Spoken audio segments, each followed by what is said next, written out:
मधु और कैटक। मधु और कैटक दो राक्षस भाई थे।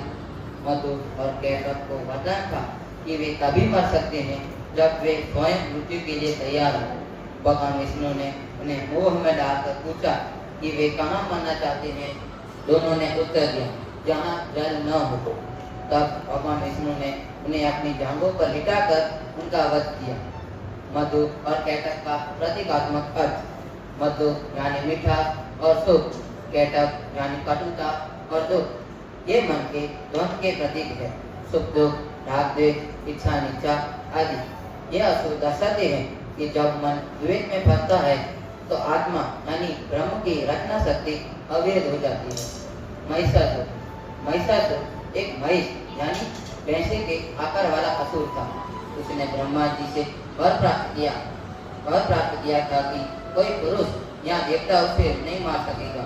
अहंकार में उसने स्वर्ग पर आक्रमण किया और देवताओं को पराजित कर दिया। तभी सभी देवताओं ने मिलकर अपनी शक्तियां एकत्रित की, जिससे माँ दुर्गा का जन्म हुआ। माँ दुर्गा ने महिषासुर से 9 दिनों तक भीषण युद्ध किया।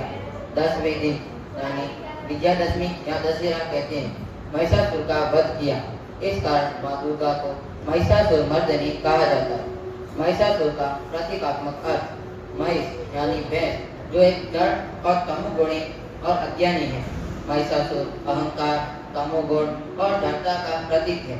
जब मन पर अज्ञान, आलस्य, अहंकार हावी हो जाता है तो वह महिषासुर बन जाता है और दिव्यता को दबा देता है।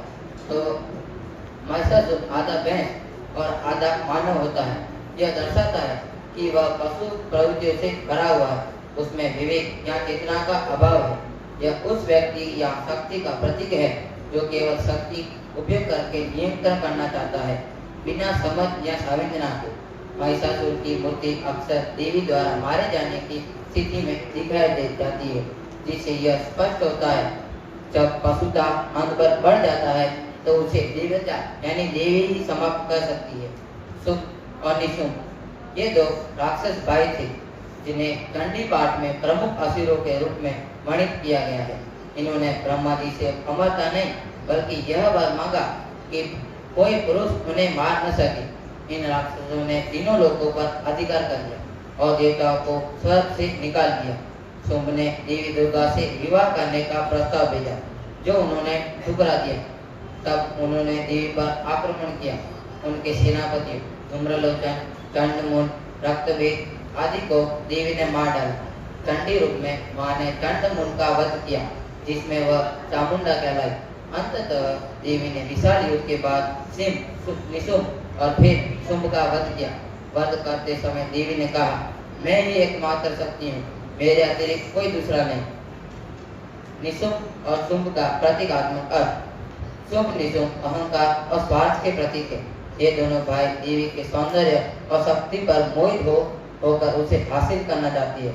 यह मनुष्य की उस मानसिकता का प्रतीक है जो श्रेष्ठता को अपने अधीन करना चाहता है, बजाय उसके एकात्म होने के। अब मैं जयदीप को बुलाना चाहूंगा जो आपको दुर्गा पूजा के बारे में बताए।